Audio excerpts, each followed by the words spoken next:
Hello, everyone, and welcome back to a symphonic note, a quick cutscene that we offer here at the Symphony that runs parallel with our ongoing Vampire the Masquerade campaign, Sanguine Arch. These are brief scenes that are high impact, emotionally dense, and give you some additional insight on the kindred that populate this world and the story that we are collectively telling together.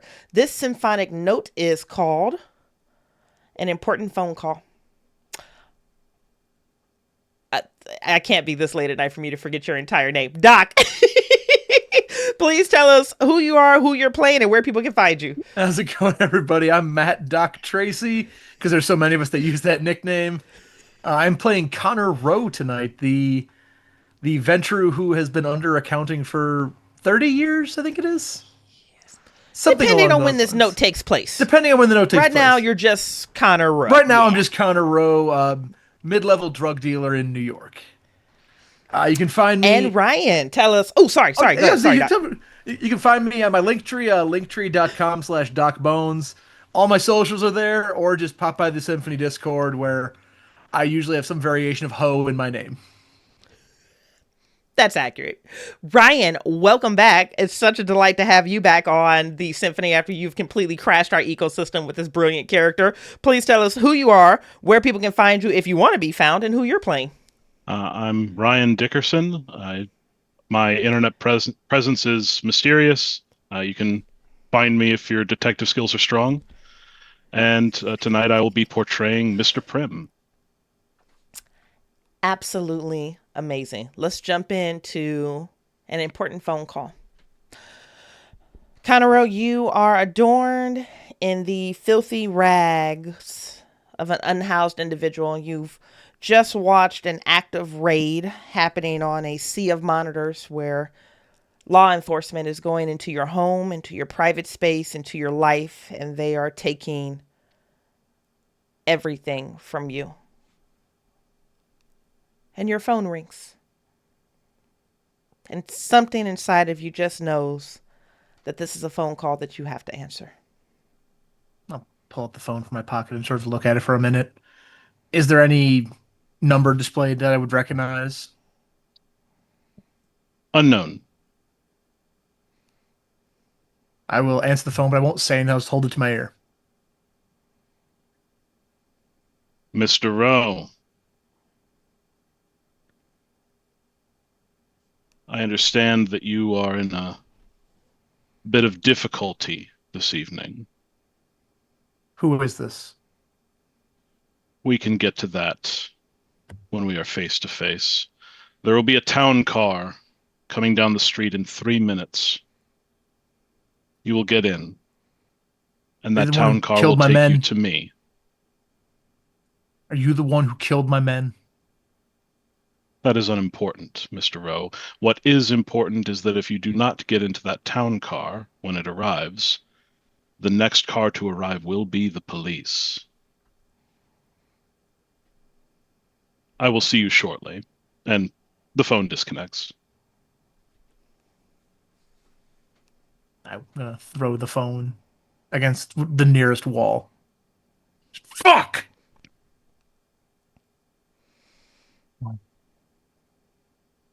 Where the fuck this And guy is? precisely 3 minutes later, a town car arrives. Ryan, where does this town car deposit Mr. Rowe?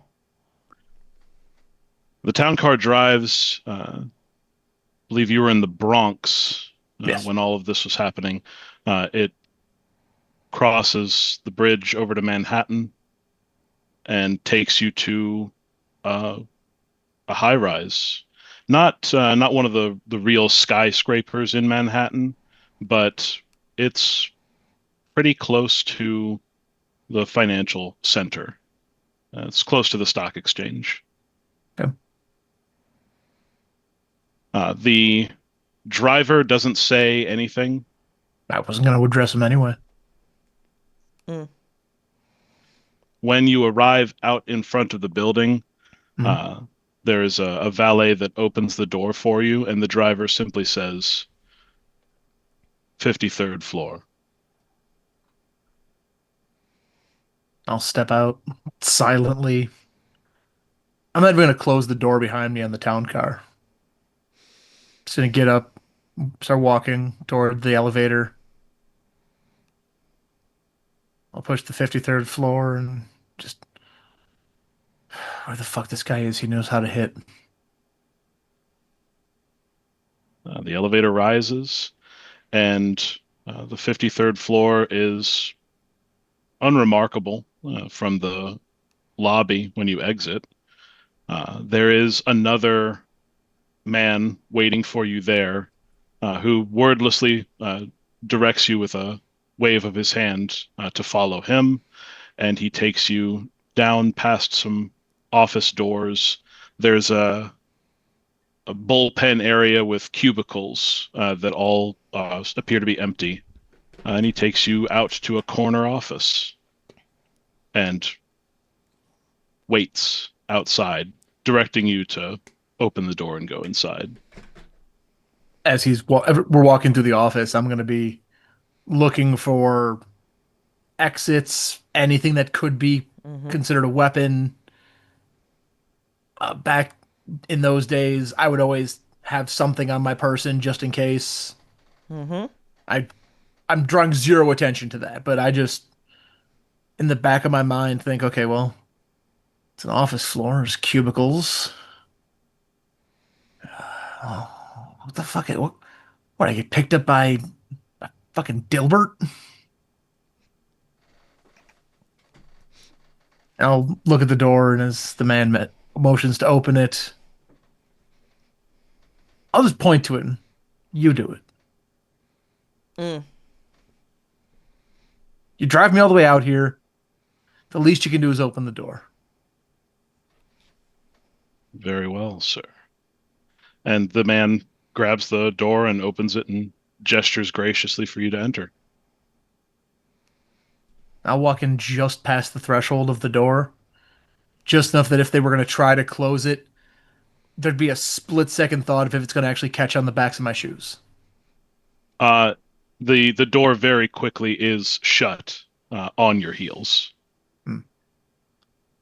I'll step forward. Uh, All right, I'm the here. interior of this office is a little dark to your eyes. It's pretty dimly lit, uh, but you can tell this office is much more luxuriously appointed than the rest of this rather drab facility. When you step Mm. across that threshold, the crush of the carpet beneath your feet becomes thicker, uh, more finely woven. You can see that the whatever drywall was in here has been replaced with wood paneling, and there is a very large desk behind which sits a man. Uh, Severe features, very strong aquiline nose, possibly looks Italian, wearing a very crisp suit. You can see on the desk in front of him there is a manila binder and a very large knife. Mr. Rowe, welcome to my office. Have a seat. He appears to be looking through some file. He doesn't directly make eye contact with you. I'll stand. Are you the guy who killed my men? Mr. Prim's attention is broken from the file. He looks at you in the eye for the first time, and you feel that intensity of his gaze bore into you. You will sit. I'll walk toward one of the chairs and slowly sit down without breaking that eye contact. Giving that look of defiance of, okay, we're in your home turf. I'll play your game. Good. You do not know who I am, but I am very aware of you, Mr. Rowe. You can call me Mr. Prim. Before we Connor. begin our conversation, I want you to understand the position you are in here. And he slides over that manila folder, that binder, toward you. I'll look at it and also. Connor, I have a brief question for Oh, you. sure. As your fingers connect with this manila folder and a name echoes through your soul, he just identified himself as Mr. Prim. Yes. Mr. Prim is Isabel's imaginary friend, right? As he says that name, there will be a that flash of recognition across my face in a way of, so help me God, if you hurt my daughter, I will fucking kill you. But I'm not going to say this. But even as you slide that envelope across and that connection gets made in the back of my head, there's almost a tension in my fingertips as I reach out for the folder. I also mentioned there That was a, tension in your fingertips goes through various memories of every single time Isabel has told you about a conversation or an encounter that she has had with Mr. Prim. And I have a question for you, Mr. Prim. How long have you had a relationship with Isabel Rowe? How long have you been in that child's life? Well, she's 7 now, Mm-hmm. so this would have started when she was 4, when she first started being able to speak. It's 3 years, Connor. It's 3 years. Please continue. Ah, but before I open the folder, I'm just going to look at you, holding that eye contact, and say, Prim, huh? yes. Did you hurt my daughter? Mr. A Rowe, I'm simple quite yes or unsure no what you're will talking suffice, about. Prim. Yes or no? I have no plans to harm your daughter. Isabel, correct? You should look through the file before we proceed. I'm gonna break that eye contact for a brief second, just to mentally inventory that there is a knife on the desk. Mm. Handle toward you. I'll slowly flip open that first page of the binder. So looking through that binder, uh, you quickly see that it contains a very organized and thorough breakdown of all of your criminal activities, your entire business enterprise, names, dates, locations, profit margins, bank accounts. It's more thorough information than you would see in like a business prospectus, financial disclosures for a publicly traded company. It's exacting, very incriminating. What are you, a Fed? No, Mr. Rowe. Mr. Rowe, I want you to listen. And more importantly, I want you to hear me. You are here because you are at the end of your rope. Your reach has exceeded your grasp. And now your pride and ambition has led you to the brink of ruin. Your burgeoning criminal empire is in shambles. Your people have either been killed or have abandoned you. And you sit here, a wanted man.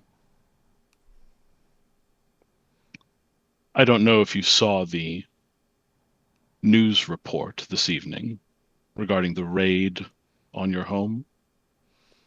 I see Yeah, I from your saw it. expression you have, yes.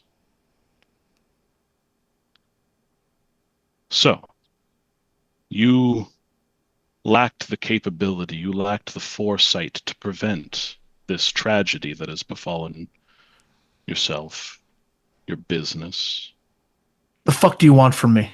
your family. Mm. Look, nobody has a folder like this if you're not a fucking Fed, okay? Mr. Rowe, if you interrupt me again, I will remove your index finger.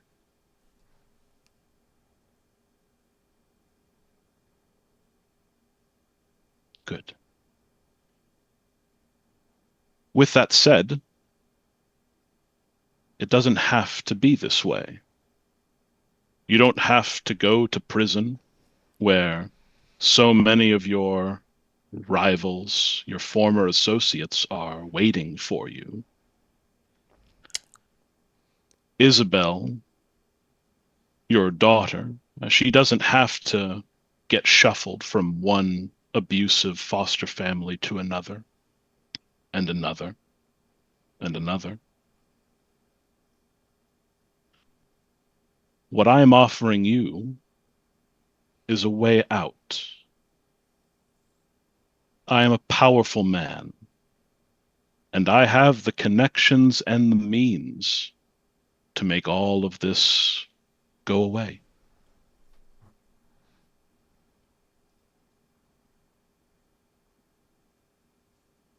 So,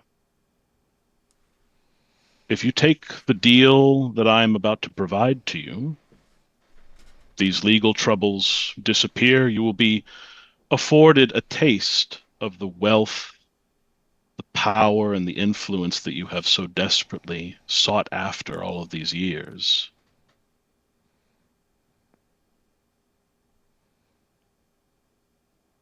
I can make sure that Isabel is placed with a good home, given all of the supports that she will need to succeed in life. In return, you will belong to me. You do as I direct.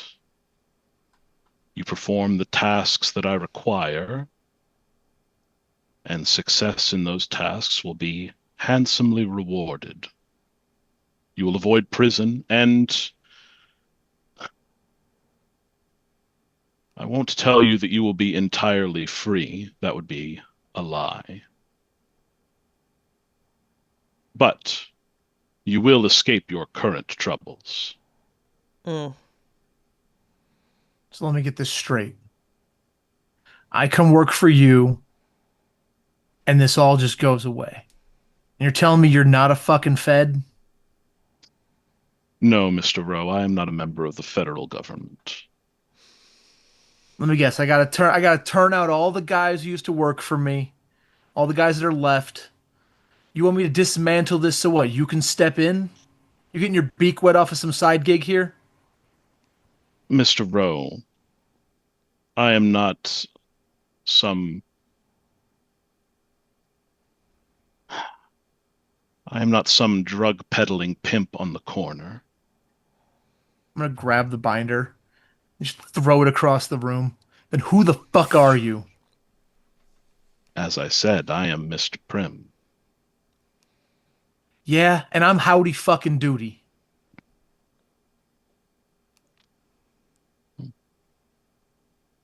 So the answer is no, you wish to go to prison then. Very well. And She'll be safe.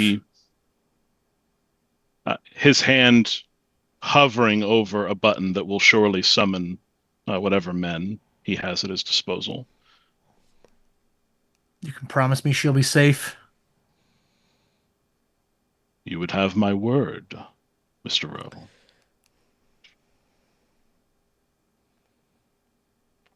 Fine.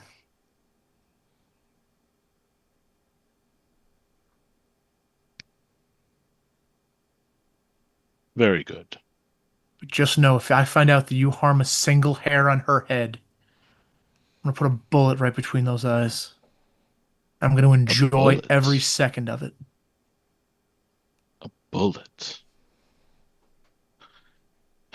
Mr. Rowe, I believe that in order for us to proceed, we need to make some things clear. What I am offering you is not mere servitude in exchange for wealth. It is an opportunity to grasp at something far greater. no less than immortality.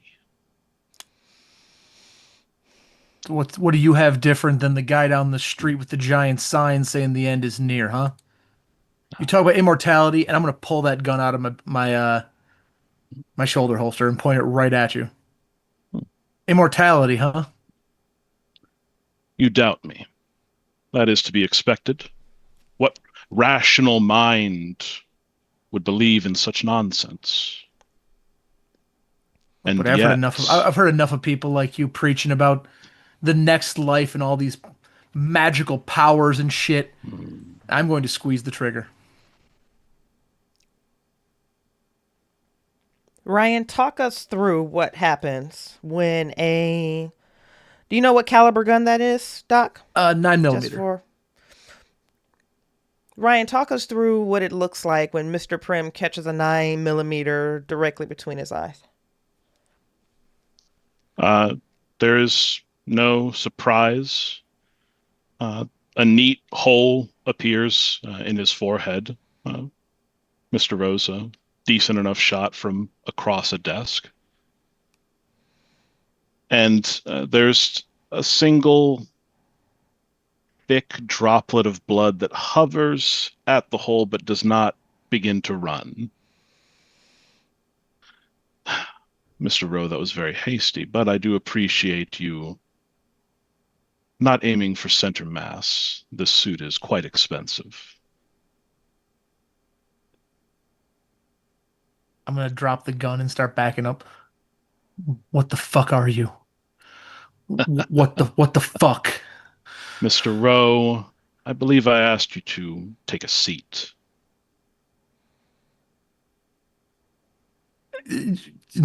What the hell? I, you start backing toward the door more. Mr. Rowe, there is nothing in that direction other than my men and the police. That direction does not have any salvation for you.